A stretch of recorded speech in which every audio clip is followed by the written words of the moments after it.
Hi, everybody. We are so excited to have you here for our October Global Expert Briefing. And today we'll be talking about political hotspots with our expert, Dr. Chris McKee. Chris is a political economist and the CEO and owner of the PRS Group, and he is recognized globally as an authority on geopolitical and country risk assessments. So, with only 30 minutes, Chris will do his rundown, and then we'll open up the floor for questions like always. And I encourage you to leave your cameras on, ask questions, and let's have a good discussion. So with that, Chris, please, the floor is yours. Okay, thank you, Tracy. I appreciate the invitation today. It looks like it's a nice sunny day there as well as here, so everybody's in rather bright spirits despite a geopolitical landscape that is at the moment anything but bright. So what I want to do over the next 20 minutes or so is talk a little bit very briefly about what PRS does, because it will set some context there. And then I'll take a look at what the data shows, okay? And some of the themes that are now running through the global economy that are problematic, to say the least. And then we can take a look at some of the countries that this is being played out, okay? So I don't know too much about what others know, but PRS is and continues to be, I guess, the longest running geopolitical risk rating and forecasting group globally. Okay, it started out in the 1970s, about 1979, and its genesis was an experiment between the CIA, the US State Department, and a couple of professors from Syracuse University. Now, the professors apparently had models to predict certain types of behavior in political actors, how they would vote under what conditions, attaching probabilities to them. And I think at the time, the CIA and the State Department were trying to get together some predictive ability, if you will, to forecast the voting patterns or voting behaviors or choices of a multilateral delegation that was coming to DC. So I guess the two forces joined and it was successful. And so on a commercial perspective, PRS was really born then. So one of the nice things about this data series, and this is really the high point for our clients, is that it extends now over 40 years. So we cover about 22 to 25 political risks for 141 countries, about a dozen economic and financial risks for the same countries. And these are developed markets, these are emerging markets, frontier, and even commercial, offshore commercial centers like the Cayman Islands, and things like that. So the data itself is used in a variety of ways. We have very, very solid investment houses like BlackRock and PIMCO behind us, and they use it generally to adjust their country exposure or determine some kind of sovereign risk rating system within their own internal processes. Universities are huge with us. Harvard, Yale, Princeton, LSE, all those guys like to buy our data, and it comes out into the academic world. Corporations like BMW and Google love to use our data, presumably for corporate planning and valuation purposes.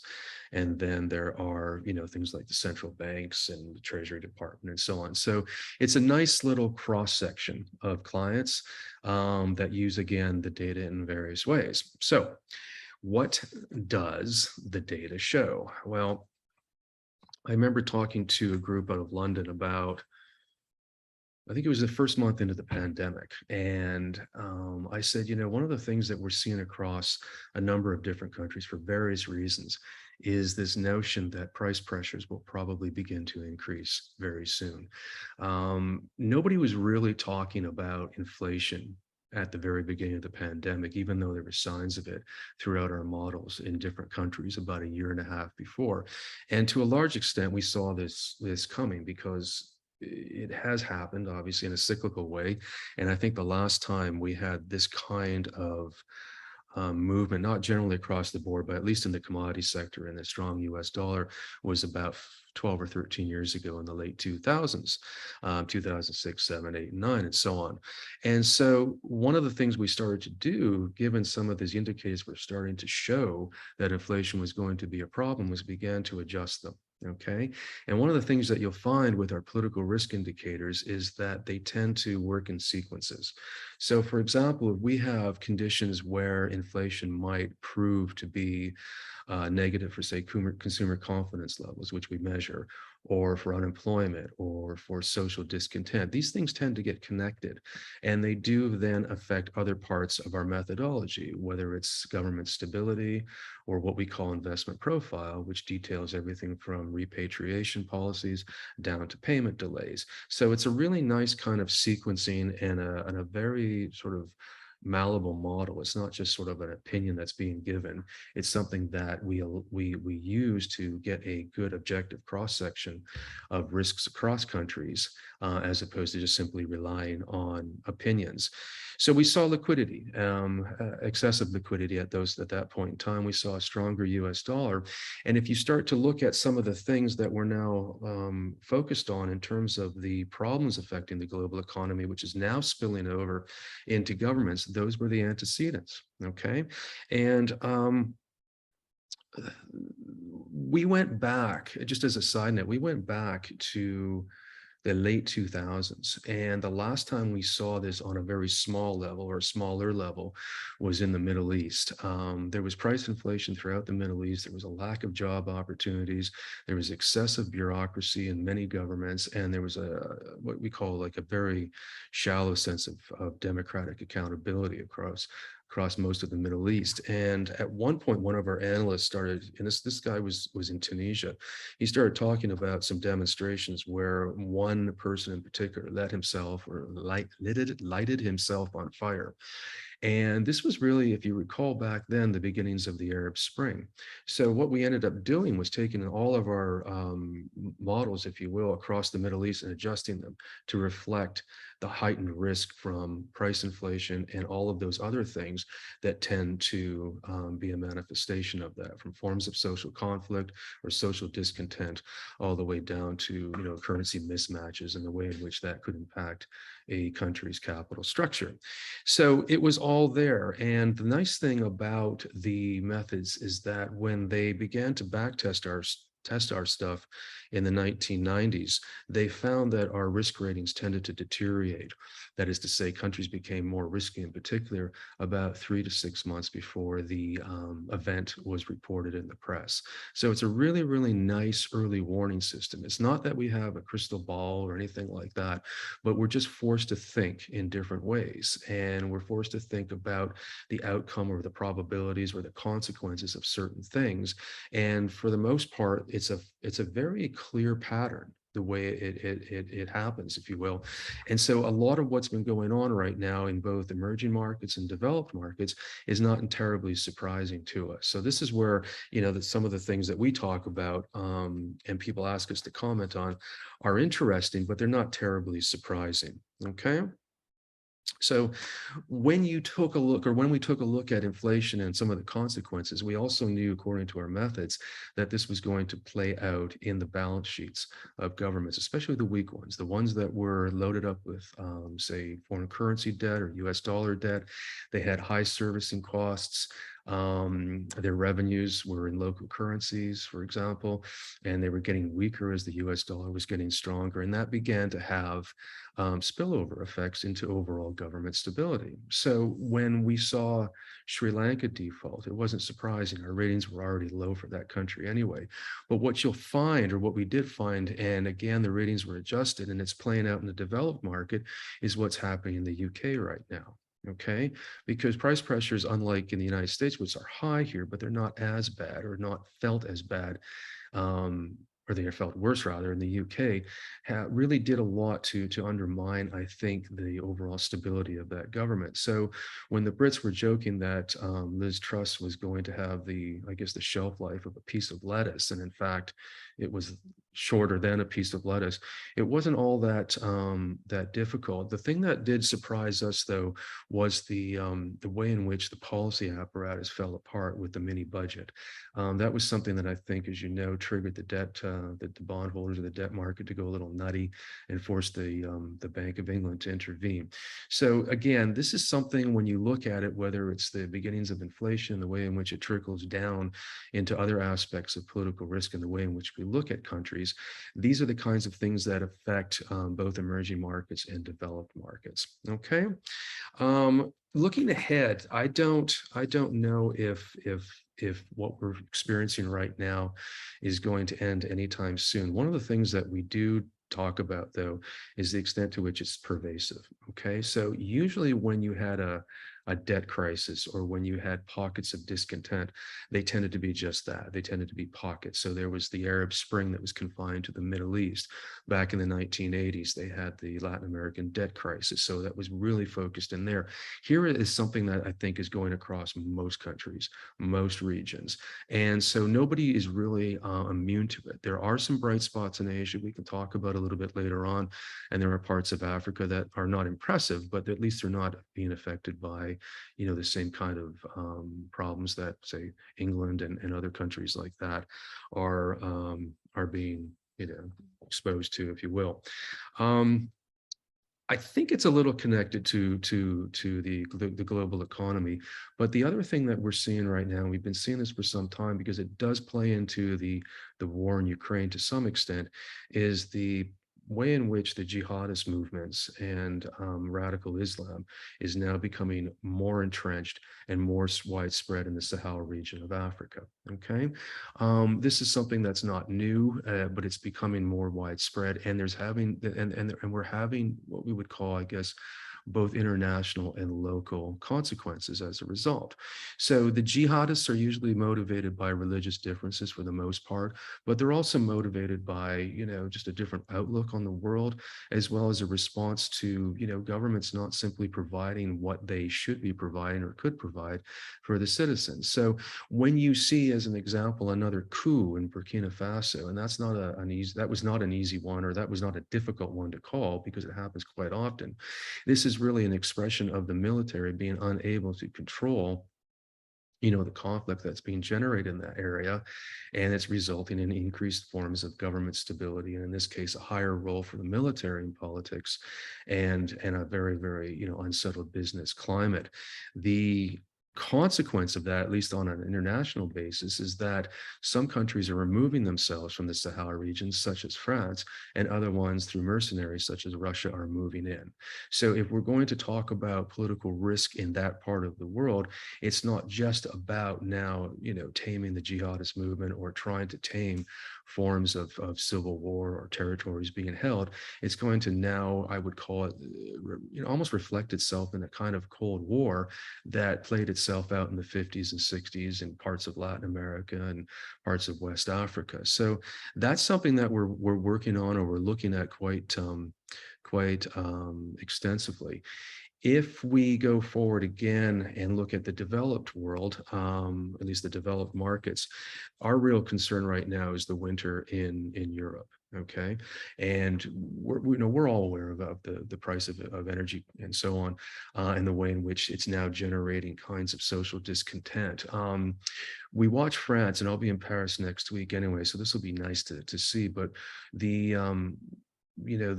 it's partly the way the French do things as well, but the strike activity and the general strikes that were called are not all that surprising, and we can see where it's coming from. Okay, you do have a government in power that does not command the National Assembly on a majority basis. You do see price pressures and demands for higher wages from a rather strong union movement, if you will. And now you see the government turning around and ordering them back to work, and using parts of, I think it's like Section 49E or something of the French Constitution that allows them, like we do in the US, to rule by fiat and simply pass or bypass the National Assembly. there's consequences to that. And I think they're only allowed 10 times per year or per legislative assembly session to do those sorts of things.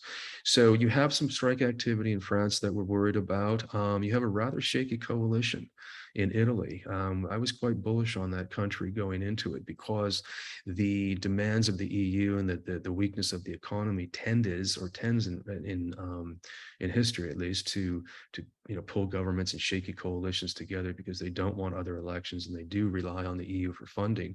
That doesn't appear to be playing out as we see it. I think there's a kind of lack of cohesiveness in that governing coalition, and so we're not all that confident that another Italian election won't happen in the next couple of years. What else have we got? And the other one I wanted just to mention too, because it does touch on the way in which the the price inflation, the energy crisis, and the way in which they all kind of focus on democratic accountability work its way is Algeria. Okay, now Algeria is an interesting case because for the most part, 2 or 3 years ago, its economy was in the toilet, and the pressures that government received from others was more about allowing certain forms of discontent or street demonstrations to work their way through the system and have democratic elections and so on. And it really didn't work out that way. And so Algeria was seen for the most part up until about a year ago. I wouldn't call it an international pariah, but it wasn't one of the most favored nations in the world. The problem is now with Ukraine and the war putting a real squeeze on energy supply, the government of Algeria is now sort of the darling of France and other places, and they're being courted quite actively to form trade alliances and supply agreements to supply France and parts of Europe with natural gas this winter. And now the problem with that is the concerns that they had 2 years ago about democratic accountability and the general openness of the political system and its respective human rights is now taking sort of a back seat to it. Okay, that's going to create some problems down the road too. And so when I talk about all of these risks, we have to understand that it's not just one thing. So when the commentators come on the television and talk about inflation, it's like, yeah, inflation is a problem, but there's many sorts of consequences, if you will, to inflation. And we can see this working out in a geopolitical perspective. And we also see now a confluence of domestic with foreign policy objectives. Okay, and the war in Ukraine and the way in which that's really put a crunch to energy supply and so on is really factoring into a lot of things that we're looking at right now. So one of the things that we do, we have a lot of risk products. And Tracy, I think most of the members or some of the members get a piece called the Political Risk Letter, which is, kind of a synopsis of what we've been looking at over the last couple of months. And there are some forecasts and, probabilities assigned to them and so on. We have a whole series of other products that we do. And one of the ones that's most popular that gets a lot of attention in the press, at least, is called the International Country Risk Guide. And the reason I mention that is because at the very end of every month, we take the 141 countries and we rank them according to a composite score that incorporates political, economic, and financial risks. And we see who comes out number one, and we see who comes out as number 141.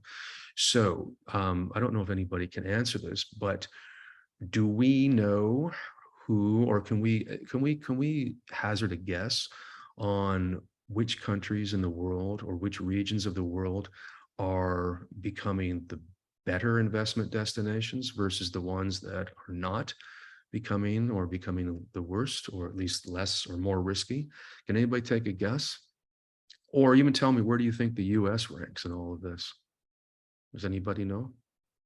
You can unmute or you can pop it in the chat. Oh, I don't know how to do that, Tracy. Oh, no. Oh, somebody else can do it. Our Oh, friends, I thought I had to write something. Okay. No. I was going to say. Any guesses? Okay, well, here's what's really interesting is that the Gulf countries, Oman, Qatar, Saudi Arabia, those ones have really come along, from a business perspective. And they now rank higher than they ever did before. I think Saudi Arabia is now, I think, 5 or 6 on our composite scores. They have a very solid business climate. They have great balance sheets, obviously, from the production and export of oil and other resources. And that government is rather closed, but they have done, I think, a very good job of reducing corruption and really focusing on what needs to be done to make that an investment destination for the future. There's always going to be the concerns in the Western press about human rights and so on, but I recall doing a keynote to one of their privatization conferences about a year before the pandemic. And I was talking about corruption. I was talking about its correlation with economic growth and so on.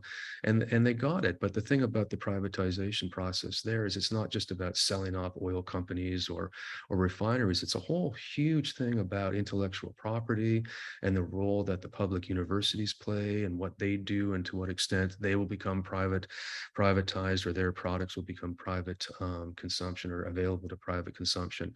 The US has fallen down the toilet. It really has. Okay. And I think one of the things that a lot of people are talking about, although I do think it's a little overdone, is the extent to which forms of internal discontent or internal conflict will become increasingly so as the midterms come. And if the economy continues to suffer the way it has, and we do in fact go into a, less than mild recession, at least by the end of this year and into 2023, what will that do to parts of what we saw, at least during the last time there was an election? So there's certain countries that I think are assumed to be quite good destinations for investment, and there are those that I think we don't normally associate with being the ideal place, because the press, for example, focuses on the odd human rights abuse or something like that.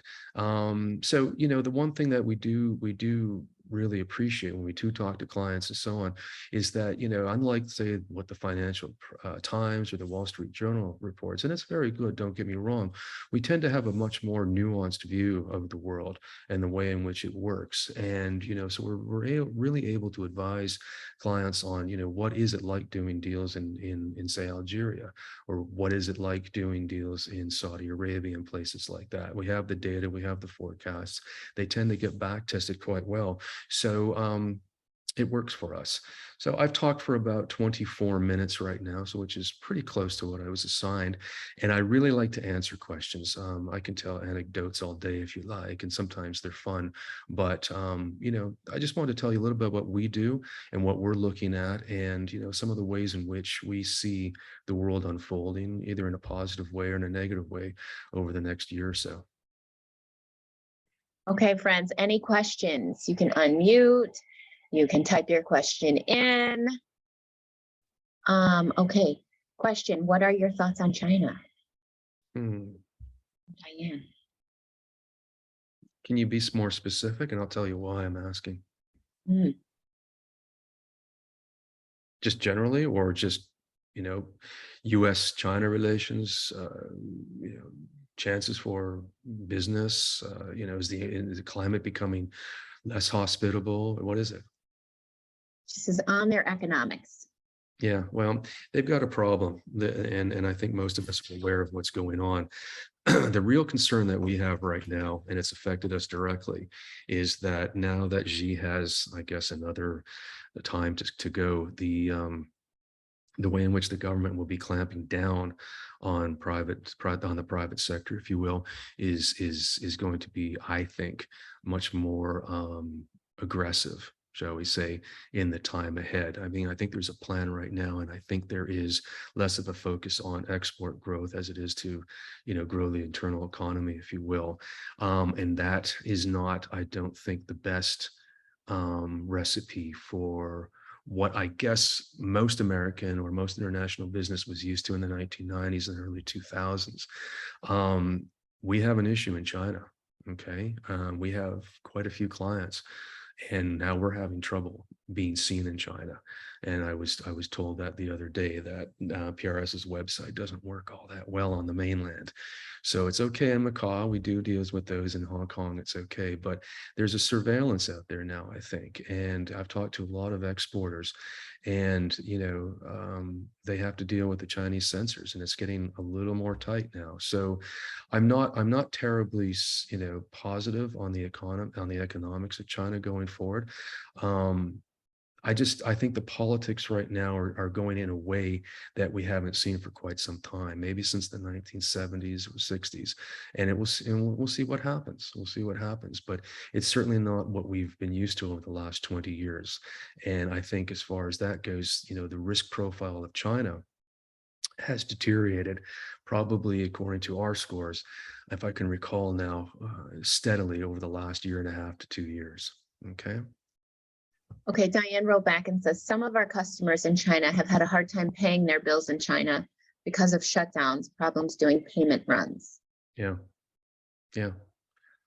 It's uncontested. And is that because of the lockdowns that are around, or is it just general liquidity, or what is the complaint? Because it can be both. Yes, lockdowns. Yeah, lockdowns. Yeah, that's a good one. I mean, again, I don't think there's going to be any big sort of, I hate to use this word because everybody uses it now, pivot, but I don't really see the Communist Party pivoting on their sort of zero COVID policy. That's going to be around for some time. My concern, and it is that, and it's not, I'm not the only one that's expressed this, is that kind of control, if you will, might be the norm. Okay. And, there's all kinds of questions about the effectiveness of the Chinese vaccines versus, say, the US ones. And I think that is almost indisputable. But, the way in which, I mean, this could be a part of the way in which governments behave, or a kind of political culture. But, in the US, we had a much more, I wouldn't call it accommodative, but a much more open way of treating COVID. So in other words, once we had as our big lockdowns, it was important to get business up to speed. And I live in the South right now, and believe me, I go back and forth to New York, but the way in which COVID was treated, at least some time ago in New York versus South Carolina, was like night and day. I mean, the governor down here just simply said, wear a mask, get shot, and have a good time, get on with your life. So again, that has a lot to do with the structure of government, the political culture. I just don't see, a kind of reversal of the lockdowns that we've been experiencing in China anytime soon, even if the economy isn't performing all that well. It's a large country, it's a powerful economy, and these sorts of lockdowns are a problem. The other thing is too, I'll just mention this very quickly, is that there were demonstrations and there were signs of discontent over these lockdowns, and the authorities dealt with it quite effectively. So this all goes to the quality of democracy there. And I mean, I think there's a lot of nuances there, and you don't want to paint a completely negative picture, but at least in broad strokes, it's not a positive one, at least in the way that we were used to in the 90s and early 2000s. Ron, I see you unmuted. Did you have a comment? Yeah, Chris, so we're kind of waiting to see how serious the slowdown here will be for the U.S. economy. Yeah. Once the Fed pauses raising rates, can you comment, or what are your thoughts on what the U.S. dollar does and what that will mean for, maybe some relief for emerging market countries? Yeah, I think it'll help. And I mean, I think that's a well-established pattern. As you well know, like the dollar is very strong now, and it's playing havoc on the balance sheets of emerging markets. And for exporters, because PRS is an exporter too. I mean, about 65% of our clients are outside the US. And when we go to, price our stuff, I mean, we're looking at the currencies. It's hurting us as well. So do I think once the Fed begins to again, pivot or at least become a little less aggressive or hawkish, yeah, the US dollar will sell up. I think it's completely overvalued right now. And I think that's only good news for exporters and for, the euro and for emerging markets balance sheets. I don't think there's any question about that. I think the question is, at what point will the Fed ease a little bit? And from all accounts, I think they are, if you read the minutes and if you talk to the people that, discuss these sorts of things with Fed officials and so on, I mean, they're very, very paranoid about where prices go in the US. And, I wouldn't call it a return of Paul Volcker, but it certainly looks that way. So, to answer your question, I think we're all on the same page here. It would be a good thing when we see some easing. The question is when and under what conditions. And I think until you start to see inflation get down into the, maybe 6 to 5% level, I doubt you're going to see that kind of easing. The only question then becomes, if we do enter a really full-fledged recession and things become really difficult, the Fed is in a real difficult position. If you do have slow growth, if you do have higher prices, the so-called stagflation equation, then they're in a sticky spot. And I lived through the early 80s and it wasn't pleasant, I can tell you that. There were no jobs and things were expensive. And we'll see, but I'm not terribly bullish on the US right now. I think you really have to get prices down. And I do think the Fed has to I think it has a very, very difficult balancing act ahead of itself. Thank you. One additional question. So there's been some rumbling about systemic risk in the global financial system, relative to liquidity, the mechanics of settling trades. The bond markets supposedly don't have a lot of depth. I know back in March of 2020, right at the beginning of the pandemic, the repo rate here in the US got up to 13%. I mean, we had a little bit of a scare that didn't get much publication, but are you seeing some rumblings of concern on that front? Absolutely. I mean, that's all I can say to you is absolutely. PRS does a lot of its own sort of proprietary trading as well. And we're really concerned about the treasury market right now and the way in which that liquidity is starting to dry up or get gummed up or freeze a little bit. And you're right. I mean, we saw this sort of a very, very brief moment in 2020, and we adjusted our scores as a result of that. And I was quite surprised that nobody really talked about it because it was significant.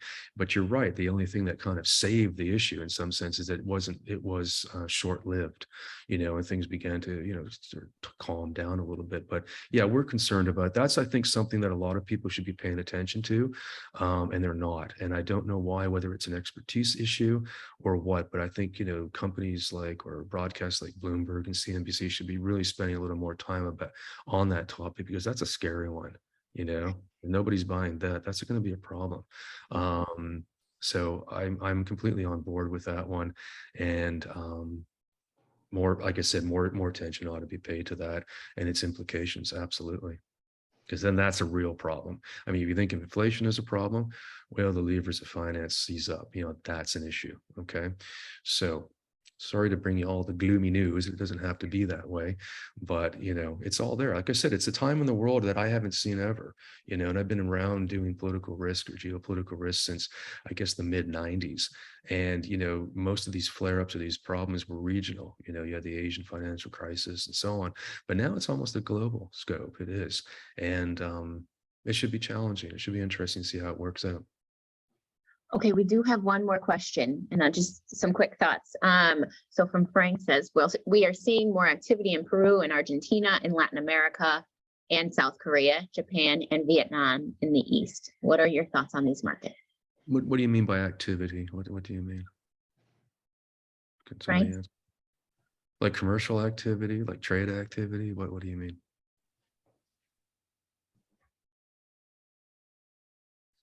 Purchase orders.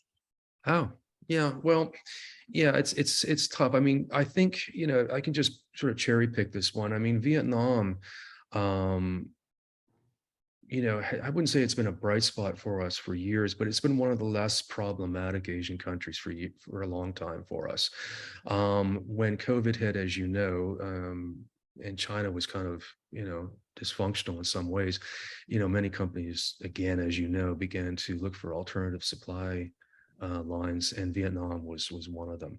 The one thing about Vietnam is, despite the quality of the government there being sort of a very closed one, it has a very positive outlook toward business, and it's been like that for quite some time. So, I'm not surprised if China begins to seize up again, or is becoming unpredictable in terms of where the policy trajectory is going, where the COVID policy is going. I'm not surprised that places like that would begin to get more activity. Argentina, I mean, they will resolve their debt issue again. This is an ongoing saga, so that's not as problematic as it was. Years ago, I remember, and I'll say this very quickly because I'm perplexed about Peru. Okay, and I don't know too much about why the strength is there, but I remember, and this was way back in like 2002 or 2003. I was in Rio, and I was in a like a conference meeting, one of these 3-day things where you can't get out. And Argentina's finance minister and the deputy minister were there. And this was, I guess, a year and a half or so after that major $57 billion default or debt moratorium was announced. And there was bankers and central bank officials from Mexico, from Peru. I mean, it was basically the entire gambit of Latin America. And the Argentinians basically said, well, and it didn't quite work out this way, but this is the position. And it's in some sense, how do I phrase it? I mean, it's eliminating, because it tells you about their thinking and about the behavior of international creditors. But they said, we're in a position where we are going to reschedule our debt in a way that works for Argentina, not for the creditors, not for the international financial community like the IMF and so on, but the way it works for us. And that's all there is to it. And I kid you not, around the table, pencils began to fly and things. And it was a clear overreaction. But the issue is that the rest of the country, or the rest of the regions or the countries of that region that were there, thought that their own sort of, ability to float debt on the capital markets was going to be jeopardized by that attitude. Okay. And it didn't turn out that way, because the one thing about Argentina is that they've had a ton of debt or defaults, if you will, but they always get them rescheduled and the lenders come back. That's just the way it goes. I think that's probably the IMF deal that they're working through right now is probably a lot to do with that. I'm a little surprised that the orders are coming through, because there are constraints on the use of the US dollar. So I don't know exactly how these things are being invoiced or anything like that, but that could be part of it. Peru, I find very interesting, because again, it's one of those deals where the government is completely shaky. They are changing, cabinets. There's always conspiracies between the Fujimori camp and the Castillo camp and so on. And I did the risk assessments on the Antamina projects in 1998 there. And we brought in, with 3 mining companies, $2.2 billion into that country. And I thought Peru was fascinating. Okay, the way in which it worked. And I think the old man Fujimori was in power at that time. The one thing about Peru, though, is it does work below the political level. So I think the observation you can make at that point is that while the political situation can be messed up completely, the commercial activity does continue. And maybe it continues because of the political situation. They have absolutely no choice, and they work their way around it. But I'd like to see more about Peru, because we haven't been particularly, from a political risk perspective, terribly bullish on that country for a long time. And it's only because that's the way Peruvian politics is. It's not a stable thing at all, unless you have some kind of autocrat in power, like we did with Fujimori, that could kind of exercise a strong hand and get that through. The only other thing I would mention about Peru is that, unlike in the late 1990s, the terrorist activities with the Sendero Luminoso have basically been dealt with. And I think that tends to help international business as well. Okay.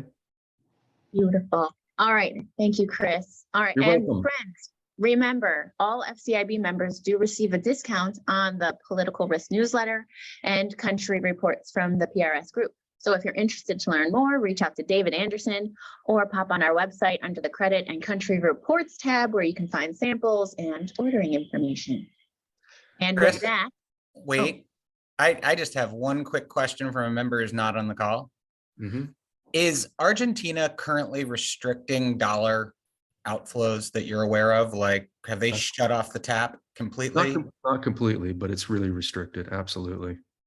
Okay. Is it just on a, as a, is it restricted in terms of they are attaching levies to the purchases to make it so exorbitant that you wouldn't want to do it? Or? Levies and availability as well. Okay. Yeah, I Thank mean, you. okay. I hope that helps. Yeah. Yeah. Argentina is a weird case. And like I said, I remember it's a long story. I don't want to get into anecdotes, but I remember at one point when they had, in 2001, I guess it was, they had, I think, 13 different currencies in circulation there because nobody had any faith in the peso. So the state started to produce, or the provinces rather, started to produce their own currencies. And I don't remember who it was a Japanese guy that was heading up part of the IMF at that time. And when he found out there were those many currencies in circulations, apparently he literally choked on his coffee. He had absolutely no idea. So Argentina is always a funny case. But those, I think, are the conditions that you're asking about. Yeah. Thank you very much, Chris. And okay. This has been very informative. Okay. I appreciate the attendance. Yes. All right, everybody. Thank you for joining us. Chris, thank you for joining us. Next month, we'll be focusing on currency risks. So mark your calendar for November 18th, and we'll see you then. Have a great month, everybody. Thanks, you guys. Thank Have a you. nice weekend. Okay. Bye-bye. Thanks, Chris.